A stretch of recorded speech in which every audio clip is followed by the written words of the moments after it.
What's good, YouTubers and YouTubettes? This is JBsports back again with another one. Ooh, they had a bad wreck right there. Damn. Let's talk about the 2021-2022 NBA season. You know, it kicks off tonight. You got the defending NBA champions, Milwaukee Bucks, led by two-time MVP Giannis Antetokounmpo, taking on Brooklyn Nets, led by Kevin Durant and James Harden. That could easily be an Eastern Conference Finals preview. That's going to be the game that kicks the season off. You know, the Milwaukee Bucks are going to get their championship rings. They're going to have their banner raised. It's going to be a nice ceremony. But they're going to have to quickly turn the page and get ready to take on a team that I believe if they were healthy last year, would have beat Milwaukee. Yeah, no. Even with James Harden getting hurt early in that game one, they were still on their way to probably beating them in 5 games before Kyrie Irving got hurt. And even with all that took place, they still was a smidget of a toe on the line away from knocking the Milwaukee Bucks out for 7 games. Milwaukee Bucks were able to get by that series by the skin of their teeth and catapult their way on to a NBA championship. That's going to be the first game. Then we got the nightcap. We got LeBron, AD, and New Edition, Mr. Telephone Man. That's, the new edition of Russell Westbrook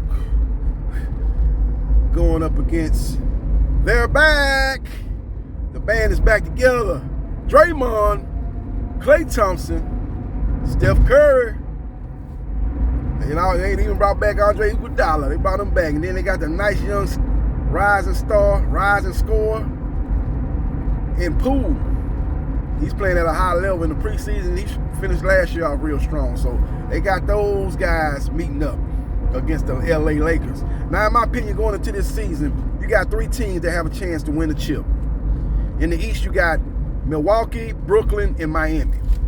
In the West, you got Phoenix, LA, and Golden State.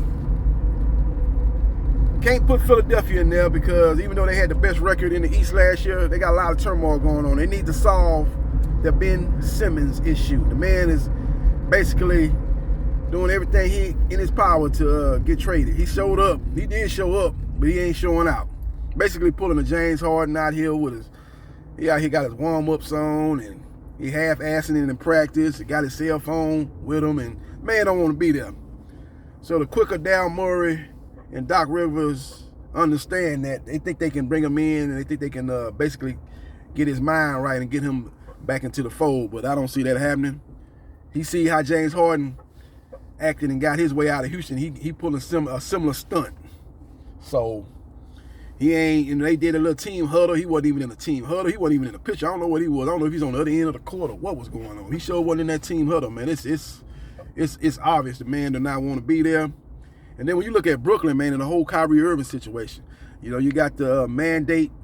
He was looking for an exemption going to the season. He thought he could come on in there and still play with the team, but the city officials, and they getting their info from doctors, licensed doctors, and they feel that right now that it's not in the best interest of the city to have people that's not vaccinated, especially when you're talking about performing and playing in front of large gatherings. They don't feel that that's we're in the appropriate time. Now, it could change later on. Now, we have a 22% drop in infection rate. That was the last report that came out a couple of days ago, so maybe we'll get to a point where they'll lift those mandates. But right now, Kyrie Irving is not in the fold, and from what I'm hearing with Kevin Durant and James Harden, it seems like they done moved on. They done moved past the Kyrie Irving situation. They just want to concentrate on this season. They didn't want him just being there for road games, and he wasn't even being there for all the road games. But they got the same mandate in San Francisco where Golden State plays, and I think they had the same mandate in another city, I think, if I'm not mistaken. There's 2 other cities that have the same mandate. So he was going to be missing all the home games potentially, and then missing basically 2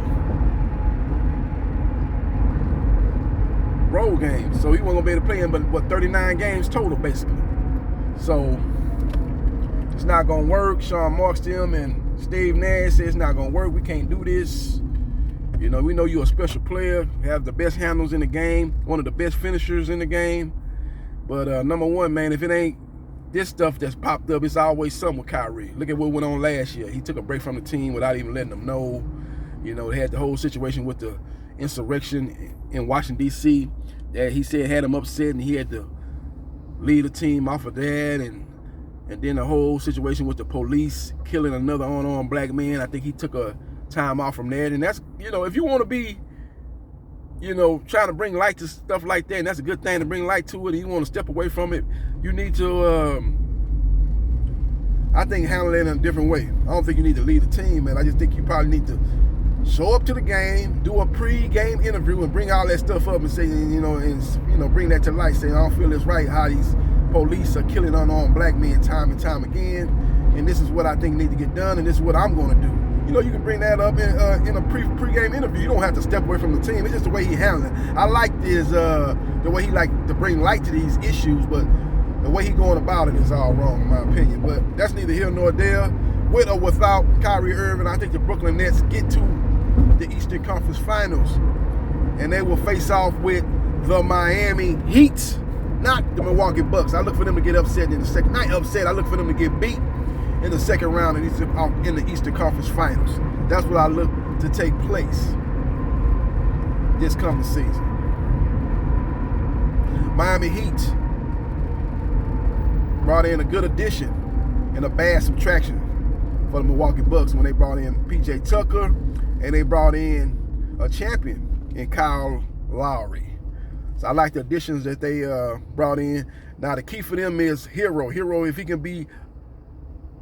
give him that offensive punch off the bench, I think he's going to be a six man of the year candidate this year. Hero. And if he can play to that level and give him that bench production to go along with what they have in the starting lineup with Butler, Adebayo, and then you got Kyle Lowry as that third option, and you got P.J. Tucker, basically the Draymond Green of the Eastern Conference doing the dirty work, I think they got a good chance to get to the Eastern Conference Finals and face off with the Brooklyn Nets. Milwaukee will be right there. If any one of these other two teams face injuries, Milwaukee have shown that they are very team that can get through that season without really facing any major injuries. Now, you look at their core players, they don't have any injury issues, unlike Brooklyn Nets with Kevin Durant, unlike the Miami Heat when Jimmy Butler missed a lot of time last year. No, ain't too many people talking about that, but he missed a lot of time last year. He had, quiet as kept, he had injury issues in the past, so you got to hope that they don't rear its ugly head again this year. You got Adebayo, a very good young player, physical player inside, very athletic.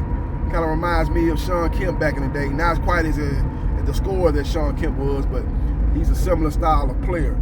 You got him, and then you got Kyle Lowry, man. He's 35 years old, but a guy that's just a dog, man, just a pit bull, man. He's a guy that can guard bigger guards, very physical player, can get to the rack, can run the team, good three-point shooter. They got a good chance, man, if they can stay healthy, man. But it all can come down to which team stays healthy. But assuming that all three teams stay healthy, I like Brooklyn Nets versus Miami Heat in the Eastern Conference Final. I'll give you my winner in a little bit once I break down the Western Conference Finals, as I think it's going to come down to three teams. LA Lakers, Golden State Warriors, and the Phoenix Suns. People sleep on the Phoenix Suns, man. Phoenix Suns got a good chance to get back to the finals. They got their core back. They got the captain in Chris Paul, CP3. They got Devin Booker. They got Aiden, one of the best big men in the game, defensively and offensively. Now, it could be a problem with the contract stalemate that he has with the team, as they were unable to come to agreement. Hopefully he'll come into the season focused, but that could be something that we need to keep an eye on that could hurt the chances of the Phoenix Suns if he's not playing to the level that he played at last year, especially in the playoffs. So we will see what happens, and we will see what transpires. But they just signed Bridges. Bridges is, in my opinion, a Trevor Ariza of the Lakers, the Trevor Reeves of the Rockets. He's a guy that's going to shoot some threes. He's going to hit some threes. He's going to get to the basket. He's going to play defense. I think he got a little bit more versatile offense than Trevor Reeves. I ain't going to just put that coat on him. He can get to the basket a little bit. He's a little bit better scorer than Trevor Reeves, but that's very similar players. So they got a good chance to get back to the NBA Finals and finish what they started last year. We will see what happens, and we will see what transpires. But the LA Lakers got a lot of talent. I'm basing them being a championship contender based strictly on LeBron James' basketball IQ. Because when you look at the fit, him and Russell Westbrook really don't fit. Both guys need the ball. Westbrook is not a shooter. You like to put shooters around LeBron. He's not a three-point shooter at all. Yeah, no. You know, with Anthony Davis, who they want to be inside more, feeding him in the post, that's going to clog the lane up for Russell. So he's going to have to play out on the perimeter. One thing about Anthony Davis is he fits better with Russell than LeBron, because Anthony Davis can go outside and shoot outside, and that will open up the lane for Russell. So that's a better fit than Russell and LeBron's. But LeBron James is a guy that always figures it out. Like I say, has one of the highest basketball IQs in basketball today, in the history of the game, actually. He's right up there with Magic Johnson. You know, guys, very smart players. Michael Jordan, he's right up there with those guys. Bill Russell, very smart basketball player, LeBron James. So he will figure it out, and they will be a threat to come out of the West, along with the Golden State Warriors. Draymond, Klay Thompson, and Steph Curry, who's a former MVP, former two-time MVP. Watch out for a young star that's probably going to be coming off their bench, and Poole. Poole's going to be nice. He's having a great preseason. A gifted scorer off the bench. Then you got Andre Iguodala, who's a veteran, been in a lot of wars with Draymond, Klay, and Steph. They brought him back. And the key is, can they get productive play out of their big men? Now, they got the boy out of Memphis, Wiseman, and they got the old wily veteran out of UCLA backing them up. Now, those two guys got to give them some production inside. You know, they got to set the screens on the outside to free up the three-point shooters. The moving screen, I may ask. They said they do a lot of illegal moving screens, but they do so many screens, they figure that the referees are not going to call all of them. It's up to the opposing coaches to bring that up every chance they get when they play them, man. They know that's what they're going to do. They're going to set them screens for their shooters. But they need their big men to do that, roll to the basket, finish at the basket, get rebounds, block shots, and be that last line of defense. If Wiseman can be consistent in that aspect and bring them what Bogart brought them in their championship runs, then they'll be one of the teams to beat in the West. Now I got Golden State and Phoenix in the Western Conference Final. I got the Los Angeles Lakers losing in the second round. So two teams that a lot of people are going to pick to be in the NBA Finals. Milwaukee and LA, I don't even have any one of those teams even in the conference finals. So we will see what happens, and we will see what transpires. But that's who I like. I like Brooklyn against Miami. I like Golden State versus Phoenix. And I like Golden State to defeat Phoenix Suns in 6 games, 4 games to 2. And I like the Brooklyn Nets to defeat the Miami Heat. Oh, that's going to be a dogfight. That's going to be a dogfight series. I'm going to tell you that right now. It's going to be a dogfight series. I look for Brooklyn to defeat the Miami Heat in 7 games.